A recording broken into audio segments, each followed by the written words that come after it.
ஞானானந்தமயம் தெய்வம் நிர்மலஸ்படிகாகிருதியும் ஆதாரம் சர்வ வித்யானாம் ஹயக்ரீவம் உபாஸ்மகே. நேயர்கள் அனைவருக்கும் அஸ்ட்ரோ கேஎஸ் ஐயங்காரின் பணிவான நமஸ்காரங்கள்.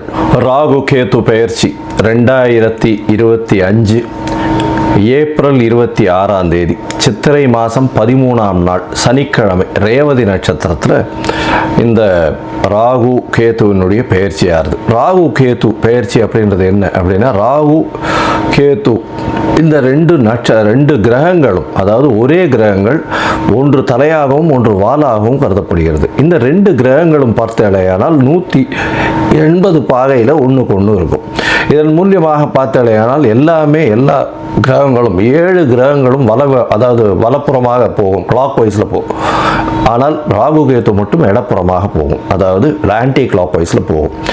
இதன் மூலியமாக இவ்வளவு நாள் மீன ராசியில் இருந்த ராகு இப்பொழுது கும்பராசிக்கும், கேது கன்னியா ராசியில் இருந்தவர் இப்போ சிம்ம ராசிக்கும் வரார். அதாவது பூரட்டாதி 4ஆம் பாதத்தில் இருந்தவர் பூரட்டாதி 3ஆம் பாதத்துக்கு வரார்.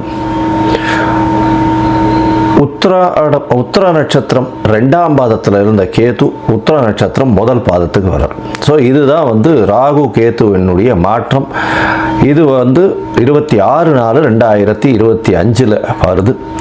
இதற்கு அடுத்த ராகு கேது பெயர்ச்சி பார்த்தேனால் 13/11/2026. பொதுவாகவே 1.5 வருஷம் இந்த ராகு கேத்துக்கள் ஒரு ராசியிலையும் இருக்கும். ஒரு ராசியிலிருந்து அடுத்த ராசிக்கு போகிறதுக்கு 18 மாத காலமாகும். ஒரு நட்சத்திர பாதம், அதாவது 9 நட்சத்திர பாதம் கொண்டது ஒரு ராசி. அந்த ஒரு நட்சத்திர பாதம் 2 மாதங்கள் இது எடுத்துக்கும். இந்த ராகு கேது ரெண்டுமே பார்த்தேனால் துர்கிரகங்கள், அதாவது அசுப கிரகங்களாக சொல்லக்கூடியது. அதாவது பாம்பே வலியுது அப்படின்னு சொல்லக்கூடிய அளவுக்கு எல்லாவற்றையும் பிடித்து பீடித்து ஆட்கொள்ளக்கூடிய பாம்புகள். ராகுவை விட கேது மிகவும் கொடுமையானது. இது ராகு கேத்துவினுடைய தன்மை. ராகுவை பொறுத்தவரையிலும் பார்த்தேனால் அதாவது போக காரகன். அவர் ராகு எப்பொழுதுமே எல்லாத்தையும் அள்ளி கொடுக்கிறவர். ஏதாவது எந்த ஒரு விஷயம் ₹1 கிடைக்கிற இடத்துல ₹100 கிடைக்கக்கூடிய அளவுக்கு பண்ணக்கூடிய போக காரகன். எல்லாவற்றிலும் அபரிமிதமான விஷயங்களை கொண்டு சேர்ப்பார். எல்லாமே ரொம்ப பெரிய ப்ராஜெக்ட்ஸ் எல்லாம் போடுறதெல்லாம் பார்த்தீங்கன்னா ராகுவினுடைய ஆட்டம் ரொம்ப அதிகமாக இருக்கும் அந்த இடத்துல. சரி, கேதுவை பற்றி எடுத்தோமானால் எல்லா விஷயத்தையும் சுருக்குவார், தனிமைப்படுத்துவார், அசிங்கப்படுத்துவார், அதாவது கேவலப்படுத்துவார். எல்லாவற்றையும் தானே புரிந்து கொள்ள அளவுக்கு எல்லா விஷயத்தையும் அனலைஸ் பண்ணி அதுக்குள்ளே இருக்கிற விஷயங்களை, மூலக்கூறுகளை சென்று பார்க்கக்கூடிய அளவுக்கு அவர் யோசிக்க வைப்பார். தன்னை தானே உணர்தல் அப்படின்றது கேதுவினுடைய ஆதிக்கம் அதிகமாக பொருந்தியவர்களுக்கு நிச்சயமாக உண்டு. இதை தவிர பார்த்தாலேயானால் ராகுவை பொறுத்தவர்களும் 1 100 கூடியவர், ரொம்ப பெருசாக பிரம்மாண்டத்தை கொடுக்கக்கூடியவர். கேது 100 இருந்ததுன்னா 1 ஆகிடுவார், 1 இருந்தால் -100 ஆகிடுவார். அந்த மாதிரி ரொம்ப சுருக்கக்கூடியவர். அவர் இருக்கும் வீட்டையும் பார்க்கும் வீட்டையும் சுருக்கக்கூடியவர். இந்த பொதுவாகவே ராகு கேது ரெண்டுமே துர்கிரகங்கள். ஆனால் சுபர்களுடைய பார்வையோ சுபர்களோட சேர்ந்து இருக்குமேயானால் ரொம்ப பெரிய ஏற்றத்தை கொடுக்கும். அதை தவிர பார்த்தேனால் சுபர்கள்னு சொல்றதை விட அவர்கள் எந்த வீட்டில் இருக்கிறார்களோ அவர்கள் ஆட்சி உச்ச மூல திரிகோண வீடுகளாக இருந்து அது ஒரு பெரிய ஏற்றத்தை கொடுக்கும். திடீர் ஜாக்பாட் எல்லாம் அடிக்கக்கூடிய காலகட்டமாக அமைப்போகிறது. அதை தவிர பார்த்தேனால் ராகுவை பொறுத்தவரையிலும், அதாவது வெளிநாட்டிலிருந்து, வெளி மாநிலத்திலிருந்து, வெளி ஊரிலிருந்து, வெளி மதத்திலிருந்து இவர்கள் மூலியமாக உங்களுக்கு இன்வெஸ்ட்மெண்ட் ஃபண்டு வரும். திடீர் வேலை பிராப்திகள் வரும். வெளிநாடு போகக்கூடிய வேலை பிராப்திகள்லாம் நிறைய வரும். அதை தவிர பார்த்தேனால் வெளியூர் வெளி மாநிலம்லாம் போயிட்டு வரக்கூடிய வாய்ப்புகள்லாம் ரொம்பவுமே அதிகமாக இருக்கும். ஆனால் கேத்துவை பொறுத்தவரையிலும் பார்த்தேனால் கேத்துவுக்கு பொதுவாகவே பார்க்கும்போது அது மருத்துவ கிரகம்னு சொல்லக்கூடியது. மருந்து, அதை தவிர மயக்க நிலையை உருவாக்கக்கூடியது, மயக்க மருந்து, இந்த மாதிரியான விஷயங்கள், போதை வஸ்துக்கள், போதை தரும் இடத்துலையே ஒரு இடத்த விட்டு வெளியில் போகாமல் இருக்கக்கூடியது. ராகுவும் போதை தருவார். போதைக்கு உண்டான பொருட்களுக்கு உண்டானது இது பண்ணுறது, ட்ரக் டிராஃபிக்கிங், இதெல்லாம் பண்ணுறதுக்கும் ராகு வேணும். கேது அந்த மூலப்பொருளாக இருப்பார். அதுதான் ரொம்ப விஷயம். 2 பேர் பேருமே ஒரே இடத்துல வருவாங்க, ஆனால் கொஞ்சம் கொஞ்சம் மாறுபடுவாங்க. ரொம்ப ஜாகிரதையாக அதை வந்து கணக்கு பண்ணணும். அது தவிர பார்த்தேன்னா அதாவது இந்த பில்லி சூன்யம் ஏவல் ஒருத்தரை வந்து பயமுறுத்துறது இந்த மாதிரியான விஷயங்கள் எல்லாம் கேத்துவனுடைய ஜாலங்கள் அதிகமாக இருக்கும். ராகுவை பொறுத்தவரையிலும் அவர் சொல்லி அடுத்தவங்க கேட்டு மயக்க வைக்கக்கூடிய அளவுக்கு அந்த கரும்பாம்பு செம்பாம்புன்னு சொல்லுவாங்க. ராகுவை கரும்பாம்புன்னு கேத்துவை செம்பாம்புன்னு சொல்லுவாங்க. ராகுவுக்கு பார்த்தீங்கன்னா 18 வருஷம் இந்த விம்சோத்தரி திசையில் கொடுத்துருக்காங்க. கேத்துவுக்கு 7 வருஷம் கொடுத்துருக்காங்க. 18 வருஷத்தில் ஒருவருக்கு ராகு நல்லபடியாக இருந்து சுவர்களால் பார்க்கப்பட்டு அவர்களுடைய இருந்த இடத்தினுடைய வீட்டினுடைய அதிபதி ஆட்சி உச்ச மூல திரிகோணம் திக்பலம் இந்த மாதிரியான விஷயங்கள் அடைந்திருந்தாரே ஆனால் நல்ல ஒரு யோகத்தை அந்த காலகட்டத்தில் கொடுப்பார். இப்போ பார்த்தேனால் இந்த ராகு கேத்துக்கு பார்த்தீங்களேனால் ராகுக்கும் கேத்துவுக்கும் சிறு சிறு அதாவது பிரச்சனைகள் இருக்குமே ஆனால் அவர்கள் இருக்கும் இடத்தின் மூலியமாக பிரச்சனை இருக்குமே ஆனால் அவர்களுக்கு என்ன எளிய பரிகாரம் செய்யலாம் அப்படின்றத பார்க்கும்பொழுது ராகுவுக்கு எளிமையான பரிகாரம் அப்படின்னு சொல்லக்கூடியது ராகு காயத்ரி. ராகு காயத்ரி அப்படின்றத சொல்லணும்னா ஓம் நாகத்வஜாய வித்மஹே பத்மஹஸ்தாய தீமஹி தன்னோ ராகு பிரச்சோதயாத். நான் திருப்பியும் சொல்கிறேன். ஓம் நாகத்வஜாய வித்மஹே பத்மஹஸ்தாய தீமஹி தன்னோ ராகு பிரச்சோதயாத் அப்படின்றது ராகு காயத்ரியும். கேதுதா காயத்ரி அப்படின்னு சொல்லக்கூடியது ஓம் அஸ்வத்வஜாய வித்மஹே சூலஹஸ்தாய தீமஹி தன்னோ கேது பிரச்சோதயாத் அப்படின்றதையும், அதாவது திருப்பியும் சொல்கிறேன். ஓம் அஸ்வத்வஜாய வித்மஹே சூலஹஸ்தாய தீமஹி தன்னோ கேது பிரச்சோதயாத் அப்படின்றது ஒரு நாளைக்கு ராகுவினுடைய காயத்ரி 7 முறையும் கேதுவினுடைய காயத்ரி 4 முறையுமாவது சொல்வதன் மூலியமாக ராகு கேத்துவுக்கு செய்யக்கூடிய எளிய பரிகாரமாக சொல்கிறோம். அது தவிர பார்த்தேன்னா ராகு கேத்துவுக்கு வேற என்னென்ன அப்படின்னா ராகுவுக்கு உண்டான கடவுளாக சொல்லக்கூடியது வந்து இந்த பத்ரகாளி, மிகுந்த கோபத்தில் இருக்கக்கூடிய ஆக்ரோஷத்தில் இருக்கக்கூடிய கடவுள்கள். அது தவிர பத்ரகாளி, அதுக்கப்புறம் பார்த்தேன்னா இந்த இது ஐயனார் அந்த மாதிரியான இதுவில் சொல்லுவோம். அது தவிர பார்த்தேன்னா இந்த பிரத்யங்கரா இவங்கள்லாம் ராகுவுக்கு உண்டான தெய்வங்களாக சொல்லக்கூடியது. அதுக்கப்புறம் பார்த்தேன்னா நரசிம்மர் ராகுவுக்கு உண்டான தெய்வம். ஏன்னா மிகுந்த கோபத்தோடு ஆக்ரோஷத்தோடு இருக்கக்கூடியவர். இதெல்லாம் வந்து இந்த தெய்வங்கள் எல்லாமே வந்து ராகுவுக்கு உண்டான பரிகார ஸ்தலங்களாக இந்த தெய்வங்கள் இருக்கக்கூடிய இடத்த இது பண்ணலாம். அது தவிர பார்த்தேனால் இவர்களுக்கு எலுமிச்சம்பழம் மாலை, எலுமிச்சம்பழம் இதில் வந்து நல்லெண்ணெய் விட்டு இது ஏற்றுறது, எண்ணெய் விட்டு திரி போட்டு விளக்கு ஏற்றுறது. அது தவிர பார்த்தேனால் பூசணிக்காயை 2ஆக கட் பண்ணி அதில் இருக்கிற சதப்பத்தை எடுத்துட்டு எண்ணெயை விட்டு ஏற்றுறது. இதெல்லாம் வந்து ராகுவுக்கு உண்டான தோஷங்களை நிவர்த்தி செய்யக்கூடியது, ராகுவுக்கு உண்டான எளிய பரிகாரங்களாக சொல்லக்கூடியது.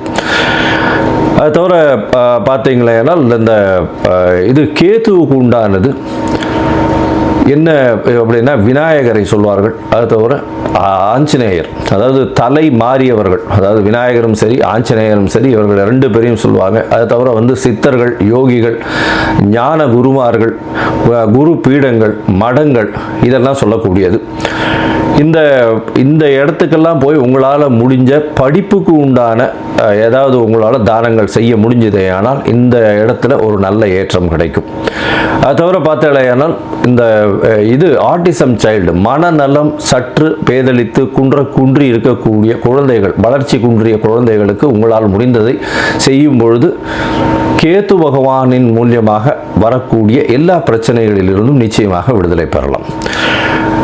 ராகு வந்து பாம்பு அப்படின்னு சொல்றதுனால கரு நீலம் அவருடைய கலராக சொல்லக்கூடியது. அதே மாதிரி பார்த்தேனால் கருப்பு உளுந்து அது அவருடைய தானியம். கேத்துவுக்கு பார்த்தேனால் மல்டி கலர், அதாவது பல வண்ணங்களை கொண்ட ஷர்ட்டு இல்லைன்னா பல வண்ணங்களை கொண்ட விஷயங்களை தானம் பண்ணிங்கன்னா கேத்துவுக்கு பிரீத்தியாக சொல்லக்கூடியது. கேத்துவுக்கு வந்து கொள்ளு அது வந்து தானமாக கொடுக்கறதோ, கொள்ளு வந்து தானமாக இது பண்ணுறதோ, அது அந்த தானியம் வந்து கொள்ளு வந்து கேத்துவுக்கு உண்டானது. ராகுவுக்கு பார்த்தீங்கன்னா இந்த சூதாட்டம், கேளிக்கை மையம், அது தவிர பாரு அந்த மாதிரியான விஷயங்கள் வந்து ராகுவினுடைய இடத்தின் கட்டுப்பாட்டை கொண்டவர் அவர். கேத்துவுக்கு வந்து மடம், அது தவிர வந்து இது தபோவனம் இந்த மாதிரியான விஷயங்கள்.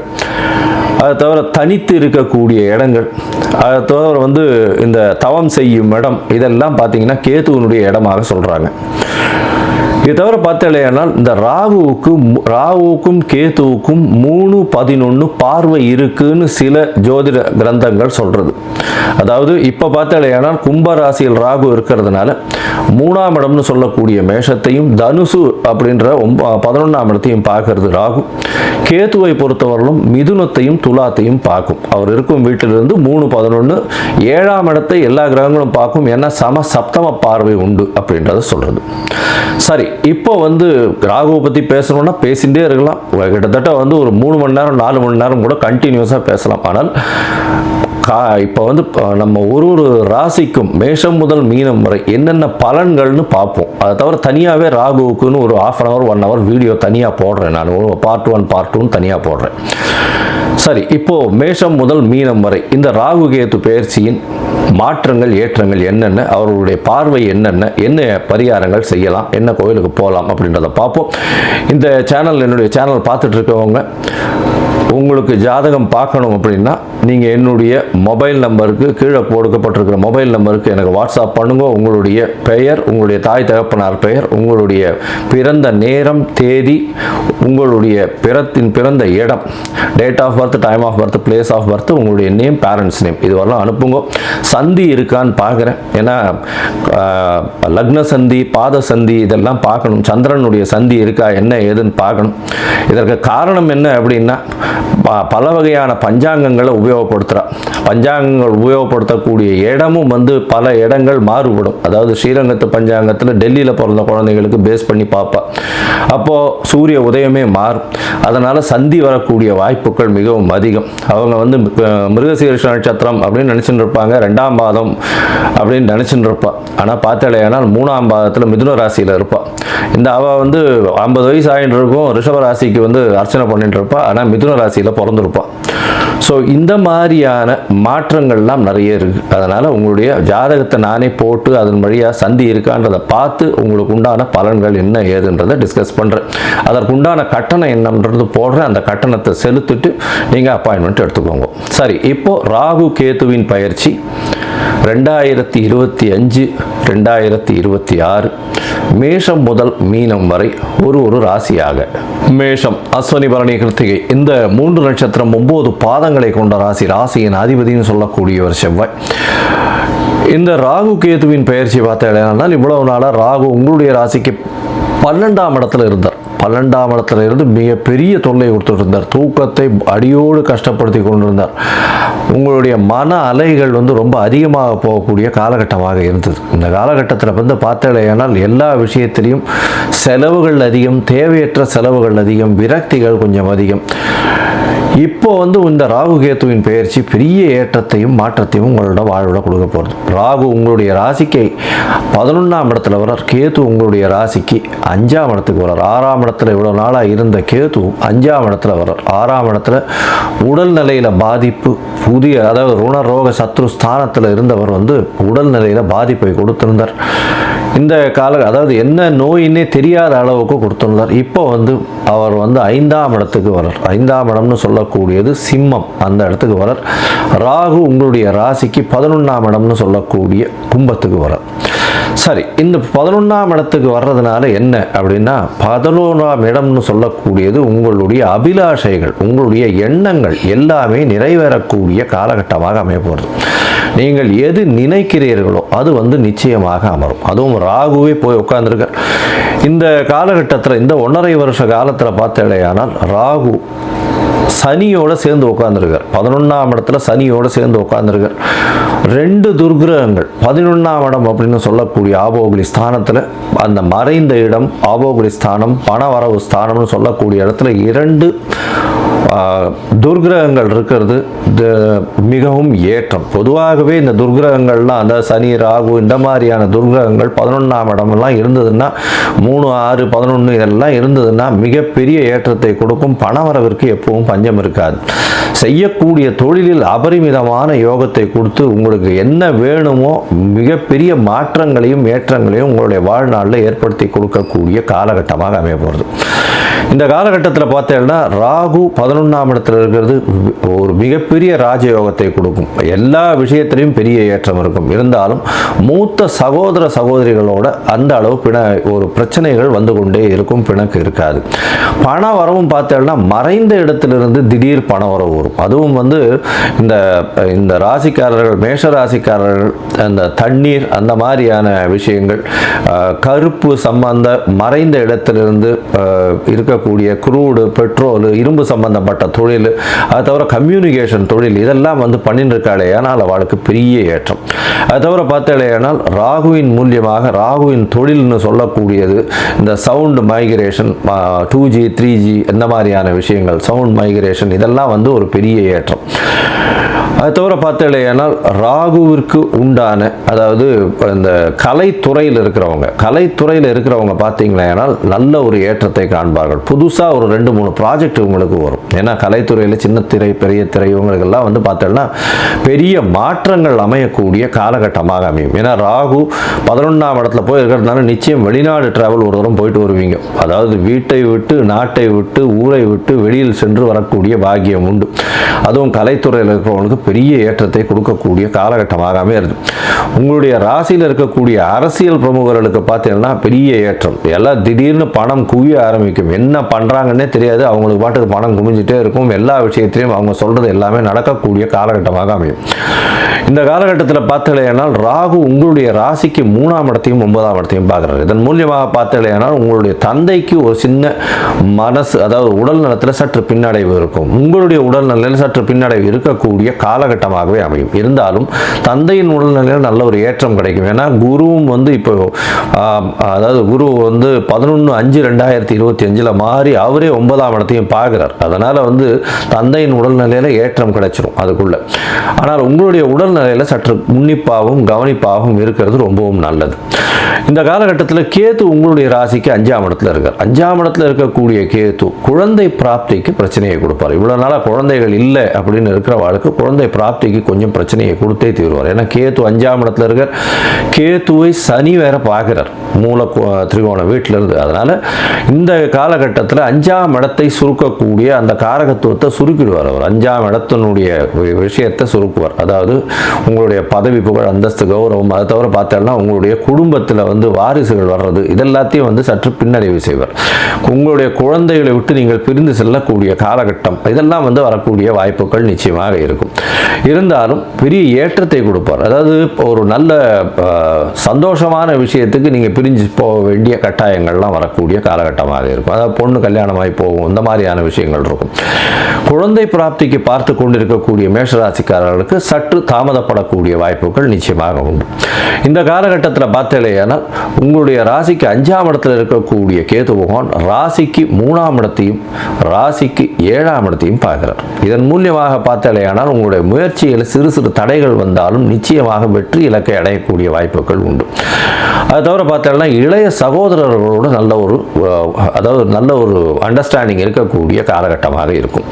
அதை தவிர உங்களுடைய ராசிக்கு 7ஆம் இடத்தை வந்து கேது பார்க்குறார். 7ஆம் இடத்தை, அதாவது துலாத்தை பார்க்குறார். துலாத்தை கேது பார்க்கறது மூலியமாக பார்த்தோம்னா எதிர்பாலினத்தவர் மூலியமாக சிறு சிறு தொல்லைகள் வரக்கூடிய வாய்ப்புகள் நிச்சயமாக உண்டு. பார்ட்னர்ஷிப் பிஸ்னஸில் கொஞ்சம் ஜாகிரதையாக இருக்கிறது ரொம்பவும் நல்லது. அதை தவிர பார்த்தீங்கன்னா பார்ட்னர்ஷிப் பிஸ்னஸில் பார்ட்னருடைய கை ஓங்கி இருக்கக்கூடிய காலகட்டமாக அமைய போகிறது. உங்களுடைய ராசிக்கு சொந்த தொழிலில் பெரிய அபிவிருத்தி இருக்கும். ஏன்னா 10-11 அதிபதி 11ஆம் இடத்துல இருக்கிறதும் ராகுவோட சேர்ந்து இருக்கிறதுனால அபரிமிதமான ராஜயோகத்தை கொடுக்கக்கூடிய காலகட்டமாக அமைப்பது. மொத்தத்தில் இந்த ராகு கேத்துவின் பெயர்ச்சி உங்களுக்கு வாழ்நாளில் ஒரு பெரிய ஏற்றத்தையும் மாற்றத்தையும் உங்கள் வாழ்நாளில் கொடுக்க போகிறது. இந்த காலகட்டத்தில் வந்து நீங்கள் அருகில் இருக்கக்கூடிய, அதாவது திருக்காலச்சேரி அப்படின்ற இடம் இருக்குது, அந்த இடத்துக்கு போய் அங்கே இருக்கக்கூடிய திருக்காலச்சேரியில் போயிட்டு அங்கே ராகு கேத்துவின் தோஷங்கள் தீர்க்கக்கூடிய விஷயங்களை செஞ்சுட்டு வாங்க. அது தவிர எளிய பரிகாரங்களும் சொல்லியிருக்கேன், அதை பண்ணுங்க. பண்ணுறதன் மூலியமாக ராகு கேத்துவினுடைய இந்த கோச்சார மாற்றம் உங்களுக்கு பெரிய ஏற்புடையதாக இருக்கும்.